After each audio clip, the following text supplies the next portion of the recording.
Hello বন্ধুরা, আশা করি তোমরা সকলেই ভালো আছো। আমিও খুব ভালো আছি তোমাদের আশীর্বাদে এবং ভগবানের আশীর্বাদে। তো আমার ভিডিওটা তোমাদের নিশ্চয়ই একঘেয়ে করে দিয়েছে, কিন্তু বিশ্বাস করো আমি এর থেকে কিছু ভালো বানাতেই জানি না। কি করে ভালো ভিডিও করতে হয় না পারবো, মানে আমার ক্যামেরা ধরার লোকও নেই, আর ওই রকম খারাপ ভিডিও আমি বানাতেও পারবো না। তাই আমি এরকম নিজে রান্না করে তোমাদের সাথে একটু শেয়ার করি।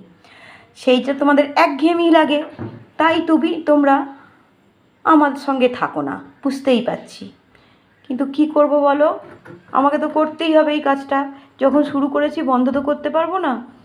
প্লিজ প্লিজ প্লিজ তোমরা আমার সঙ্গে থাকো। তাহলে এবার আসি আজকের রেসিপিতে, মানে আজকের দুপুরের রেসিপিতে।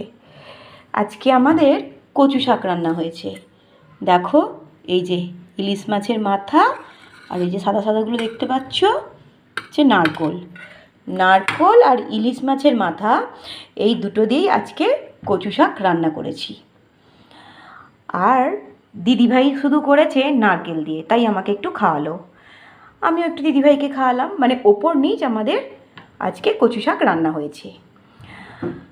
আর তার সাথে আছে পেঁয়াজ, লঙ্কা, কাঁচা তেল, সব কিছু দিয়ে মুসুর ডাল সেদ্ধ, পেঁয়াজ, লঙ্কা, কাঁচা তেল, নুন, হলুদ দিয়ে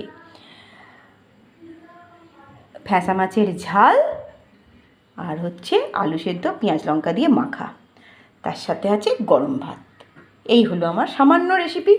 ভালো লাগলে লাইক কমেন্ট শেয়ার করতে ভুলবে না। আসছি পরের ভিডিওয়। প্লিজ প্লিজ প্লিজ আমাকে বন্ধু করো।